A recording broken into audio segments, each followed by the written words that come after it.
De nombreux hommes emplis d'humilité ressemblent et ont l'apparence du Christ. Leurs cheveux peuvent être blancs à cause de la vieillesse, mais leur face est belle et jeune, comme ceux des adolescents. Ils peuvent ressembler et avoir le visage d'anges. On a souvent le désir de les regarder sans nous détourner. Le secret, c'est qu'ils possèdent la grâce de Dieu, qui embellit tout homme. Malheureusement, le péché le déforme.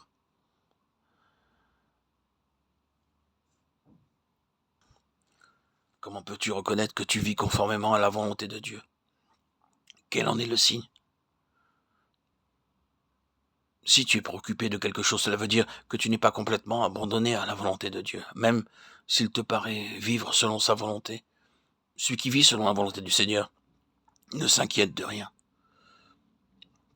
Si une chose lui est nécessaire, il abandonne cela et lui-même au Seigneur. Il remet tout entre ses mains. Et s'il ne reçoit pas la chose nécessaire, il reste calme, tout comme s'il l'avait reçue. Quoi qu'il arrive, il ne craint pas, sachant que telle est la volonté de Dieu. Si une maladie le frappe, il pense la maladie nécessaire pour moi, autrement le Seigneur ne me l'aurait pas envoyé. Ainsi garde-t-il la paix et du corps et de l'âme. Celui qui a réussi à s'abandonner à Dieu en toutes choses vit seulement en Dieu. Et dans cette joie intérieure, il prie pour tous les hommes. Combien grande devrait être la souffrance de la Mère de Dieu quand elle se tenait debout au pied de la croix. Jean 19, 25. C'est que son amour était immensément grand, et nous savons bien que celui qui aime davantage souffre aussi davantage. Selon sa nature humaine, la Mère de Dieu ne pouvait supporter une telle douleur. Mais elle s'abandonnait à la volonté de Dieu et, réconfortée par le Saint-Esprit, recevait la force de porter sa douleur.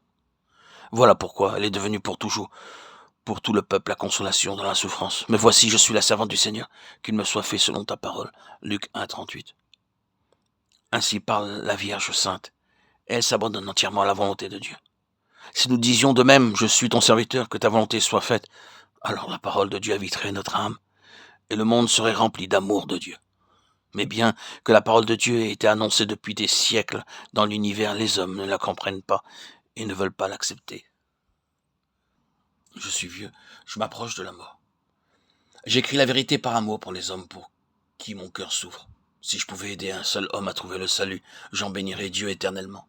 Mais mon âme souffre pour le monde entier. Je prie et je pleure pour tous les hommes afin qu'ils fassent pénitence et reconnaissent Dieu pour vivre dans l'amour et avoir la liberté en Dieu.